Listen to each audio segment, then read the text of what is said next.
Баршаңызға қайырлы күн достар. Сіздермен бүгін осындай тары талқаннан жасалатын қазақша чизкейктің рецебімен бөлісетін боламын.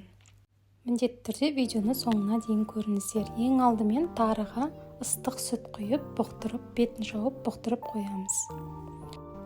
Енді арнайы ыдысымызға талқанымызды салып, үстіне қант ұнтағын салып, екеуін жақсылап араластырып, ерітілген сары майымызды құйып, барлығын жақсылап араластырамыз.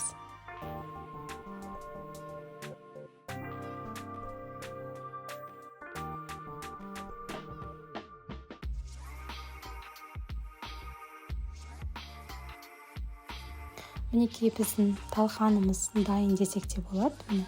Осындай болып шыққан кезде арнайы формаға саламыз. Мендегі форманың диаметрі 22. Осыған талқанымызды салып, жақсылап қасықпен болмаса стаканмен жақсылап нығыздаймыз. Мінекей мен осылайынан қасықпен жасадым. Шетіне осылайынан шығарып бортик жасап, жақсылап қасықпен басып дайындап аламыз.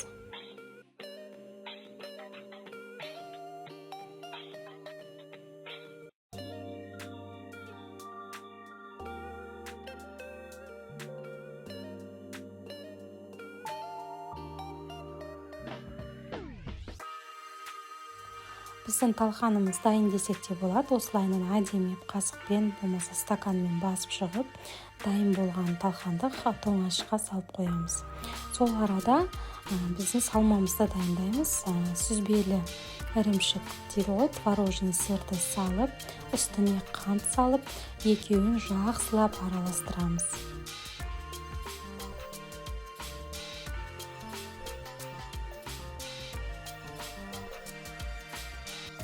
Біздің қантымыз бен творожный сырымыз осылайынан жақсылап араласып болғаннан кейін үстіне 2 жұмыртқамызды салып, тағы да араластырамыз.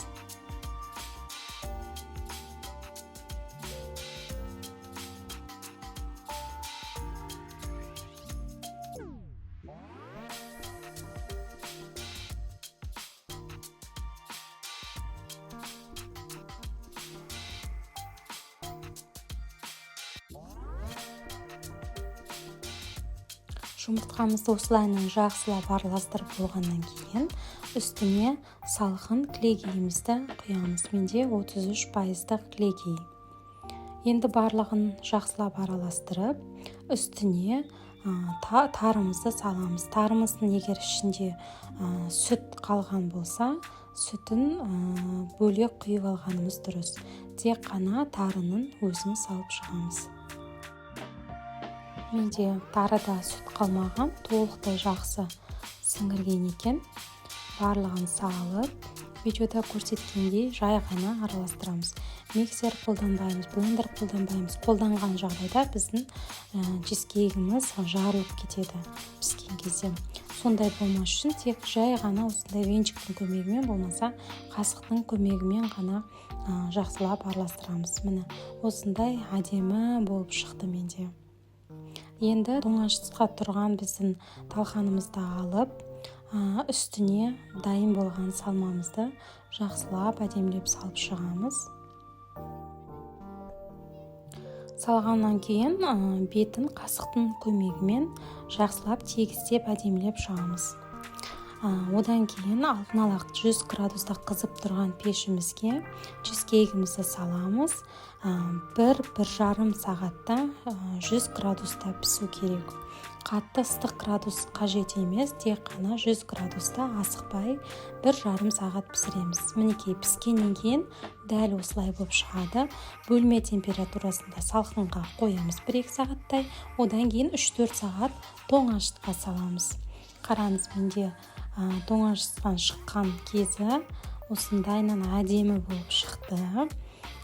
Кесіп жей беруге болады. Осылайынан әдемі болып қатқан, дәмі де өте керемет, ешқандай қамырсыз. Бізде осындай қазақша әдемі чизкейк шықты.